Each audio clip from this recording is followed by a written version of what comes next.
Good morning. Have a very nice day. हम बच्चे थे तो बचपन में खेला करते थे। एक लड़का था भगवान दास, बड़ा कमीना और शरारती। अगर उसकी पसंद का खेल नहीं ना हुआ तो उस जगह पर जहां पर हम खेला करते हैं ना, वो आके पेशाब कर दिया करता था कि ना मैं खेलूंगा ना खेलने दूंगा। अचानक ये बात याद आ गई तो मैंने आपको बताया। कुछ लोग इस तरह के भी होते हैं कि जब तक वो सत्ता में हैं, जब तक वो राज कर रहे हैं, जब तक वो मुख्यमंत्री या प्रधानमंत्री खुद हैं, तब तक सब कुछ ठीक है, चाहे वो कुछ भी कर दें उल्टा पुल्टा। और जैसे ही आउट ऑफ पावर होते हैं वैसे ही वो वही काम करने लग जाते हैं जो भगवान दास बचपन में हमारे साथ किया करता था।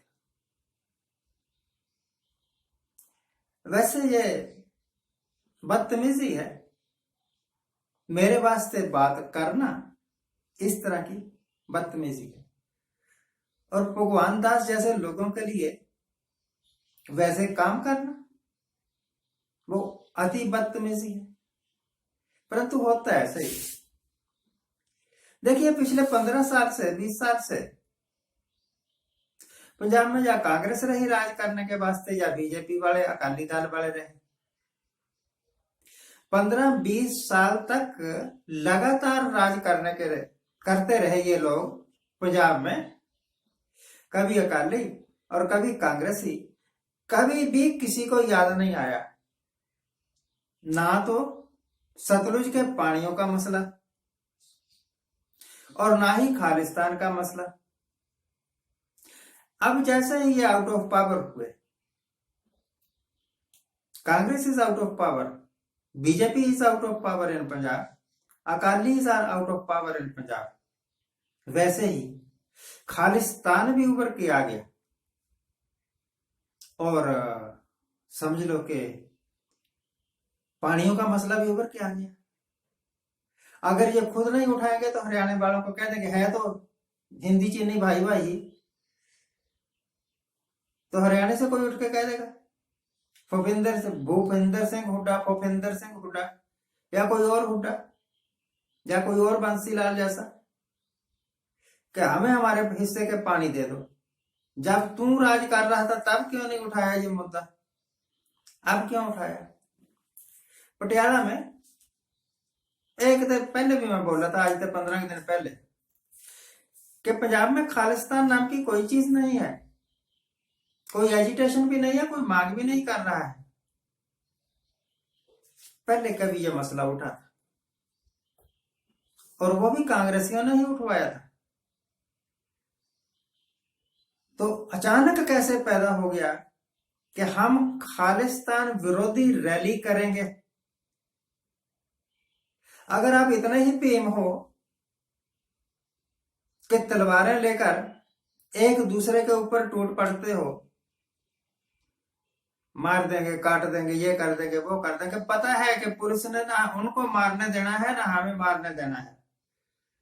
अगर कोई तलवार की पेट चढ़ेगा भी कोई बेचारा गरीब जो बेरोजगार, जो इन बड़े बड़े लीडरों की बातों में आके इनकी रैलियों में इनके एजिटेशन में आ जाता है, ये लीडर्स बिल्कुल सेफ है, प्रोटेक्शन इनको पुलिस देती है, और वो अनसेफ है, किसी भी पत्थर का शिकार हो जाएंगे, किसी की गोली का शिकार हो जाएंगे, किसी की तलवार का शिकार हो जाएंगे और मर जाएंगे, और ये अपनी राजनीति करते रहे।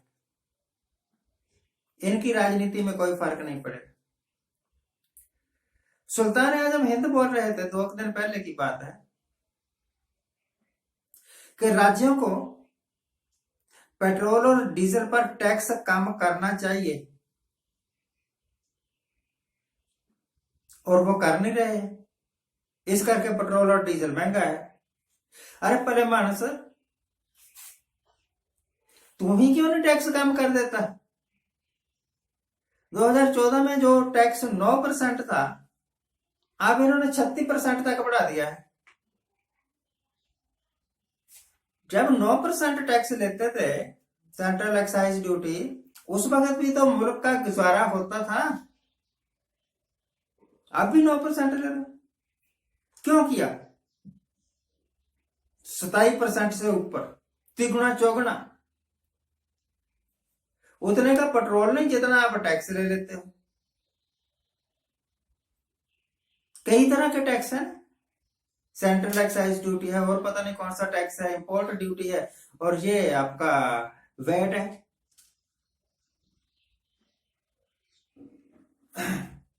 ये तो ऐसे ही है, तेली की बुड्ढी और टका सिर मनाई। अधेली का मतलब है आधा पैसा। पहले जमाने में 1 रुपए में 64 पैसे होते थे और 128 अधेले होते थे। अधेली की बुढ़िया और टका सिर मनाई। टका का मतलब 2 पैसे, 1 रुपए का 32वां हिस्सा। स्टेट्स को जो कह रहे हो कि टैक्स कम कर दो, जितना स्टेट्स ने लगाया हुआ है उससे ज्यादा तो आपने लगाया हुआ है, आप ही अपना टैक्स बंद कर दो ना। और सिर्फ पेट्रोलियम पदार्थों के टैक्स से सरकार नहीं चल रही, आप कारपोरेट टैक्स बढ़ा दो। आपने जीएसटी पहले ही बहुत बढ़ाया हुआ है, आप इंपोर्ट ड्यूटी बढ़ा दो। आप और कोई, there are so many field, बहुत सारे फील्ड हैं जिनके ऊपर सरकार टैक्स लगा सकती है। सिर्फ पेट्रोल और डीजल ही क्यों देखता है? अब सुल्तान आजम कह रहे हैं कि सरकारें, जो राज्य सरकारें हैं, उनके कारण पेट्रोल महंगा है। सच्ची बात तो यह है कि ये कह के आए थे कि हम पेट्रोल को सस्ता रखेंगे, डीजल को सस्ता रखेंगे। इनका एक चमचा है, 1/1/2 आंक वाला, वो कहता था कि जब मोदी सरकार आएगी तो 36 रुपए पेट्रोल बिकेगा। 36 तो नहीं, पर 110-15 रुपए बिक रहा है, यानी 6×18=9, तिगुना। जितना इन्होंने वायदा किया था उससे तिगुना। तो वो लोग जो ये कह के आए थे कि अच्छे दिन आएंगे भैया, हमें वोट दे दो, जब इनको वोट दिया, जब ये राजगद्दी पर बैठे, तो उल्टे उस तरह से पूरी खलकत को इन्होंने गंजा कर दिया। उल्टे उस तरह से हजामत करना ये मुहावरा है। आप क्यों कर रहे हो महंगाई? महंगाई के दाता तो आप हैं ना। तो आप क्यों लोगों को इतने बढ़ा चढ़ा के दिखा देंगे, इतने लाख करोड़ रुपए की सड़कें बना देंगे, इतने लाख करोड़ रुपए की सड़कें बना देंगे? जो सिस्टम पीछे चला हुआ था वही चलने दो।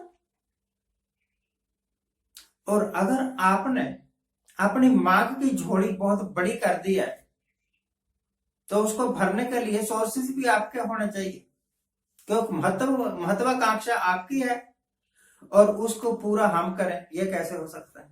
कीमतें आप बढ़ाएं और स्टेट्स कम करें, ये कैसे हो सकता है?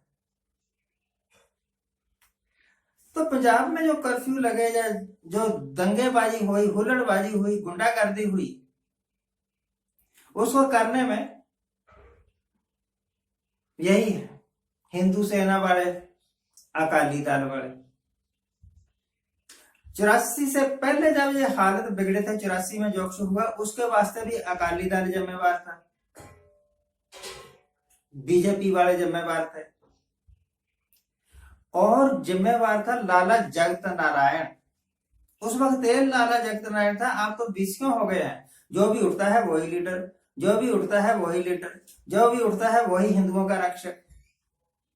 कोई किसी का रक्षक नहीं, ये सब खाऊ यार हैं, फसली बटेरे हैं। जैसे ही इनके हाथ में पावर आ जाएगी, ये सीएम पीएम बन जाएंगे, सब कुछ भूल जाएंगे, फिर कोई खालिस्तान नहीं रहेगा। आज के लिए इतना है। Thank you very much.